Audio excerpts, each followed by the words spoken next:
पन्हाळगड किल्ल्याचा वेढा आणि त्या वेढ्यामधून छत्रपती शिवाजी महाराजांना बाहेर काढण्यासाठी वीर शिवा काशीद यांनी आपल्या प्राणांची दिलेली आहुती, त्यानंतर वीर बाजीप्रभू यांच्या बलिदानाने पावन झालेली पावनखिंड हा स्फूर्तिदायक इतिहास अनेकदा वाचून झाला होता. परंतु आता महाराजांच्या पावलखुणांचा माग घेणारा हा मार्ग प्रत्यक्ष पाहण्याची खूप तीव्र इच्छा होती. जय शिवराय, शिव सकाळ. मी नितीन जोरे, शिवजन्मभूमी ट्रेकर्स यूट्यूब चॅनलमध्ये आपलं सर्वांचं सहर्ष स्वागत. आणि आज आम्ही चाललेलो आहे पन्हाळा ते पावनखिंड. आणि आत्ता आम्ही आलेलो आहे पन्हाळ्याच्या पायथ्याशी असलेली वीर शिवा काशीद यांच्या समाधीकडे. आणि माझ्यासोबत या मोहिमेमध्ये आहे राज, त्यानंतर विलास आणि यश. आम्ही चौघे या मोहिमेमध्ये आहोत. हा व्हिडिओ संपूर्ण पहा. एक चांगला अनुभव तुम्हाला या व्हिडिओमार्फत नक्कीच येईल. एक ऐतिहासिक अशी मोहीम आहे. राजे म्हणून जन्माला नाही आलो, पण शिवाजीराजे म्हणून मरण्याचे भाग्य मिळाले. म्हणून हसत हसत मरणाच्या दारी जाणारे वीर शिवा काशीद यांचे बलिदान अखंड स्मरणात राहो. इतिहास शिवा काशीदांची धाडस, प्राणाची आहुती कदापि विसरू शकणार नाही. कारण शिवा काशीद सारख्या मावळ्यांच्या बलिदानामुळेच छत्रपती शिवाजी महाराजांचे स्वराज्याचे देखणे स्वप्न साकार झाले. पन्हाळगडच्या पायथ्याशी असलेले नेवापूर या ठिकाणी आम्ही वीर शिवा काशीद यांच्या समाधीचे दर्शन घेऊन पुढे पन्हाळ्याकडे मार्गस्थ झालो.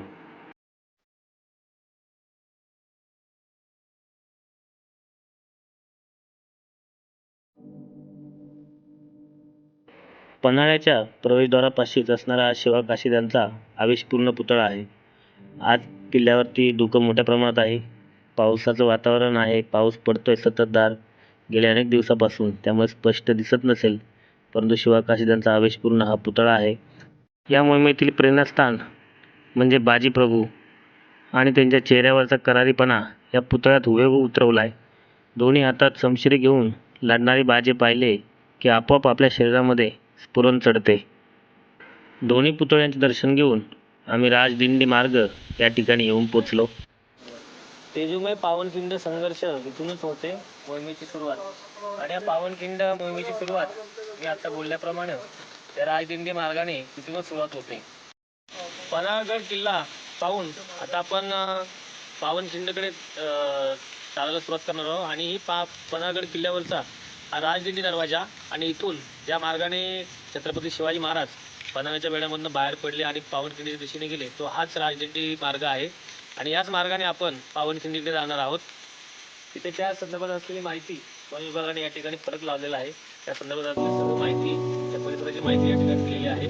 आणि हा तो मार्ग आहे राजदिंडी मार्ग. त्या मार्गाने पुढे आपण पावनखिंडीकडे मार्गस्थ होत आहोत. वरून पावसाचा मारा सततचा चालूच होता, परंतु आपण एक ऐतिहासिक महत्त्वपूर्ण अशी एक मोहीम, एक प्रवास करतोय या भावनेने इतर अडचणींची बिलकुल सुद्धा पर्वा नव्हती. राजदिंडी मार्गे खाली उतरल्यानंतर डांबरी रस्ता लागतो आणि या मोहिमेतील पहिले गाव लागते तुरुकवाडी. शिवा काशीदांची पालखी हौतात्म्याकडे निघाली अशी अक्षरे आपल्या नजरेस पडतात आणि आपोआपच आपल्या अंगावरती शहारे उभे राहतात. 2 मार्च 1660 रोजी सिद्दी जोहरने पन्हाळ्याला वेढा घातला. नेताजी पालकरांनी हा वेढा तोडण्याचा अयशस्वी प्रयत्न केल्यानंतर सगळा जो भरोसा होता तो या भागात पडणाऱ्या तुफान पावसावरच होता. परंतु चिवट सिद्धी त्यालाही पुरून उरला. त्याचवेळी स्वराज्यावर शाहिस्तेखानाचे संकट घोंघावत होते. महाराजांना वेढ्यातून सुटणे खूप गरजेचे होते, पण सवाल होता की यातून बाहेर निघायचे कसे. अखेरीस 12 जुलै 1660 दिवस उगवला. ही आषाढ पौर्णिमा होती. गुरुतुल्य सह्याद्रीचाच आता विश्वास होता. सिद्धीला शरण येण्याची तयारी दर्शवल्यामुळे इतक्या दिवस डोळ्यात तेल घालून पहारा करणारे सिद्धीचे सैनिक सुस्तावले होते. रात्री 9 वाजता महाराज पन्हाळ्यावरील राजदिंडीच्या या वाटेने विशाळगडाकडे मार्गस्थ झाले. अंधाऱ्या रात्री मृत्यूमार्गावर असताना देखील महाराज व त्यांचे 600 मावळे कसे गेले असतील हा विचार मात्र सारखा मनामध्ये येत होता. पन्हाळगड किल्ला ते पावनखिंड हा जवळपास 50 किलोमीटरचा प्रवास हा खडतर आहे, अवघड आहे हे ऐकून आम्ही होतो, परंतु आज प्रत्यक्षात हा प्रवास आम्ही अनुभवत होतो. इतिहास हा केवळ सांगण्यातून किंवा ऐकण्यातून कळत नसतो, तर तो अनुभवायला देखील लागतो. म्हणूनच पावसाळ्यामध्येच पन्हाळगड ते पावनखिंड हा प्रवास करण्याचा अनेक दिवसापासूनचा चंग मनाशी बांधला होता आणि तो या निमित्तानं आज पूर्ण होत आहे किंवा तो पूर्ण करण्याचा आम्ही प्रयत्न करत आहे. चढ चढून वर आल्यानंतर एखाद्या गोल्फच्या मैदानासारखं भासावं असं एक मोठं पठार आपल्या नजरेस पडतं आणि खूप विस्तीर्ण असलेलं हे पठार म्हणजेच मसाई पठार आहे.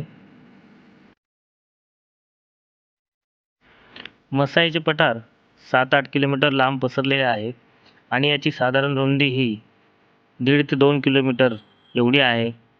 आणि आज पाऊस आणि धुकं एवढ्या मोठ्या प्रमाणात होतं की पुढचा रस्ता आम्हाला दिसेनासा झाला होता. परंतु या रस्त्यावरती, या वाटेवरती शिवप्रतिष्ठान हिंदुस्थान यांनी लावलेले मार्गदर्शक किंवा दिशादर्शक दगड जे आहेत, त्यामुळे हा रस्ता सापडणं आम्हाला खूप सोपं जात होतं. अन्यथा या पठारावरती रस्ता सापडणं म्हणजे खूप अवघड गोष्ट आहे. अलीकडच्या काळामध्ये मसाई पठारावरती कच्चा रस्ता बनवण्यात आलेला आहे आणि पहिले जे मंदिर लागते मसाई देवीचे, इथपर्यंत आपण 4 चाकीने सहजपणे पोहोचू शकतो. मसाई पठारावरचं 7 ते 8 किलोमीटर अंतर या दरम्यान सतत पडणारा पाऊस, वारा आणि धुकं यामुळे आमचा प्रवास खरं तर खडतर होत चालला होता. परंतु एक ऊर्जा या प्रवासादरम्यान नेहमी आम्हाला जाणवत होती.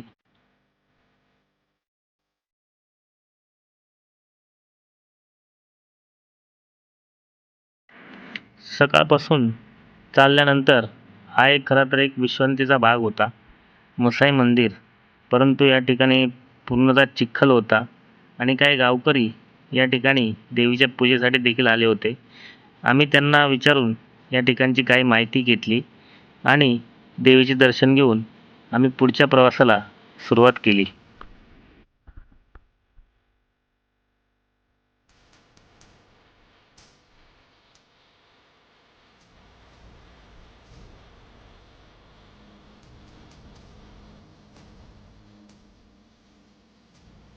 आम्हाला संध्याकाळी 5पर्यंत करपेवाडी या ठिकाणी पोचायचं होतं आणि जवळपास ते अंतर 22 ते 25 किलोमीटर एवढं आहे आणि न थांबता आम्ही ते अंतर कापलं तरच तोपर्यंत आम्ही पोचू शकत होतो. आत्तापर्यंतचा माझा हा सर्वात मोठा ट्रेक होता, सर्वात मोठा प्रवास होता. त्यामुळे या प्रवासादरम्यान अनेक गोष्टी शिकायला भेटल्या. खास करून पावसाळ्यामध्ये सोबत कुठलं सामान आपण ठेवावं आणि किती ठेवावं याचा अंदाज या प्रवासादरम्यान नक्कीच आलेला आहे. आणि तुम्ही पाहत असाल कंटिन्यू पाऊस रिमझिम रिमझिम पडत आहे, परंतु आम्ही कोणीही रेनकोट घातलेलं नाही, कारण या ठिकाणी हवा मोठ्या प्रमाणात आहे. तसेच तुम्ही रेनकोट जरी घातला तरी एवढ्या वाऱ्यामध्ये तुमचं सामान सगळं भिजल्याशिवाय राहणार नाही आणि सोबत काय ठेवावं खाण्यासाठी याचा देखील अंदाज या प्रवासादरम्यान आलेला आहे. मुसळधार पावसामध्ये पन्हाळगडवरून निघालेली 600 मावळ्यांसह छत्रपती शिवाजी महाराजांच्या पालखीचे भोई वारंवार बदलत होते. वारा पावसाची तमा न बाळगता काटेरी रान आणि दगड चिखल माती तुडवत ते 600 वीर विजेच्या वेगाने पळत सुटले होते. उद्दिष्ट एकच होतं, ते म्हणजे विशाळगड. हातात नंग्या तलवारी घेऊन बाजी फुलाजी पालखीच्या बाजूने धावत होते. मागचे आणि पुढचे हेर बितम बातमी राजांकडे पोचवत होते. प्रचंड वेगाने पालखी घोडखिंडीकडे पळवली जात होती. हा इतिहासातला प्रत्येक क्षण आम्ही या प्रवासादरम्यान अनुभवत होतो. अखेरीस या पठाराची स्वामिनी मसाई देवीचे मंदिर येते. समोर मस्तपैकी तळे आहे, त्याच्या वाऱ्याबरोबर उसळणाऱ्या लाटा, भर्राट वारा आणि मध्येच येणारी सर, मस्त माहोल जमून जाते. इथेच थोडा वेळ विश्रांती घ्यायची, कारण आता बरीच चाल झालेली आहे. सकाळी 11 वाजल्यापासनं कंटिन्यू कुठेही न थांबता आम्ही इथपर्यंत पोचलेलो आहे. त्यामुळं थोडासा विसावा घेणं खरं तर गरजेचं आहे. मंदिर बंद असल्यामुळे गाभाऱ्यामध्ये जाऊन दर्शन घेणं आम्हाला जमलं नाही. बाहेरूनच देवीला नमस्कार करून आम्ही हा परिसर पूर्ण पाहून घेतला. सकाळी पन्हाळा किल्ला सोडल्यापासनं संततधार पाऊस चालू आहे. वारा पण मोठ्या प्रमाणात आहे आणि या दरम्यान खरं तर कपडे पूर्ण भिजलेले आहेत, शूज पूर्ण भिजलेले आहेत आणि या सर्व परिस्थितीमध्ये चिखलातून, काट्याकुट्यातून, दगड-धोंड्यातून वाट काढत आम्ही मसाई मंदिरापर्यंत पोहोचलेलो आहोत. आणि नाही म्हटलं तरी थोडाफार थकवा थोडा जाणवत आहे. त्यामुळे 15-20 मिनटं या ठिकाणी आराम करून पुन्हा पुढच्या प्रवासाला आम्ही निघणार आहोत. महाराज हे मसाई देवीच्या पठारावरून जात होते. ती भयान रात्र होती आणि पावसाने जोर धरायला सुरुवात केली होती. एका बाजूला मसाईचं घनदाट जंगल तर एका बाजूला मोठी खोल दरी होती. मागून शत्रू सैन्य पाठलाग करत होते तर समोरून जबरदस्त पावसाचे टपोरे थेंब अंगावरती मारा करत होते. त्या अंधाऱ्या रात्री थोडीशी चूकसुद्धा महाराजांना मागात पडू शकली असती. पण हुशार चाणक्य छत्रपती यांनी मसाई पठारावर नेहमी गुरे चारायला जाणाऱ्या एका मराठ्याशी अगोदरच या परिसराबद्दल माहिती करून घेतली होती. अशा अवघड आणि कठीण मार्ग होता. म्हणूनच मार्गक्रमण करताना मार्ग पूर्वेकडून पश्चिमेला जायचं होतं. जर डाव्या कानाला पाऊस लागला तर समजायचे तुम्ही मसाई जंगलाकडे जात आहात. जर पाऊस हा उजव्या कानाला लागला तर समजावे तुम्ही मसाईच्या खोल दरीकडे जात आहे. आणि जर पाऊस तुमच्या चेहऱ्यावर कपाळावर पडत असेल तर तुम्ही विशाळगडाच्या दिशेने वाटचाल करत आहेत. अशा उत्तम प्रकारे महाराजांनी अचूक मार्गक्रमण कसे करायचे हे अगोदरच माहीत करून घेतले होते आणि ते त्यांना या प्रवासादरम्यान खूप मोलाचे ठरले होते.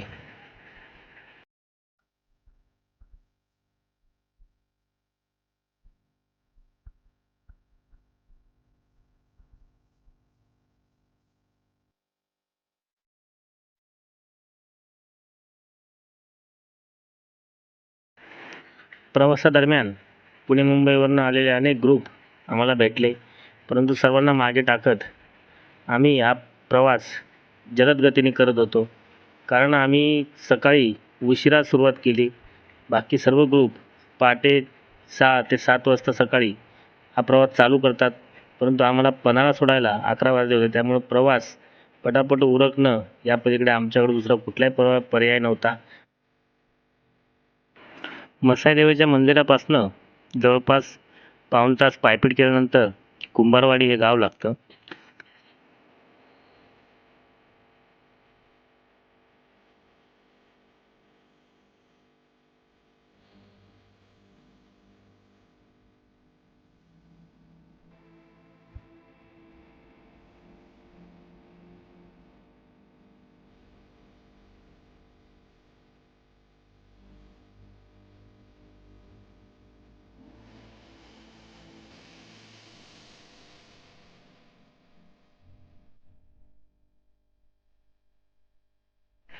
कुंभारवाडी आणि खोतवाडी या दोन्ही गावांच्या दरम्यान रस्त्यावरती कुत्र्यांच्या धावण्याच्या स्पर्धा चालू होत्या आणि मी पाहिलेली ती पहिली अशी कुत्र्यांची धावण्याची स्पर्धा आहे.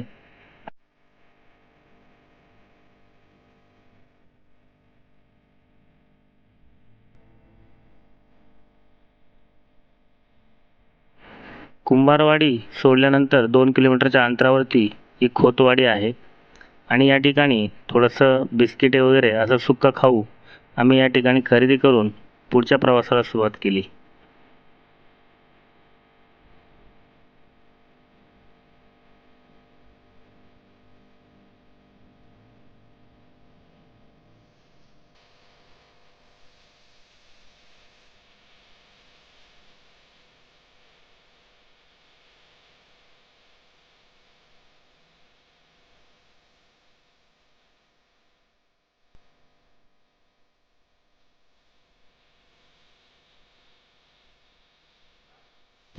माझ्या पाठीमागचं मंडलाई गाव आहे आणि सकाळी 11 वाजल्यापासून आम्ही पन्हाळा गडापासून चालायला सुरुवात केलेली आहे.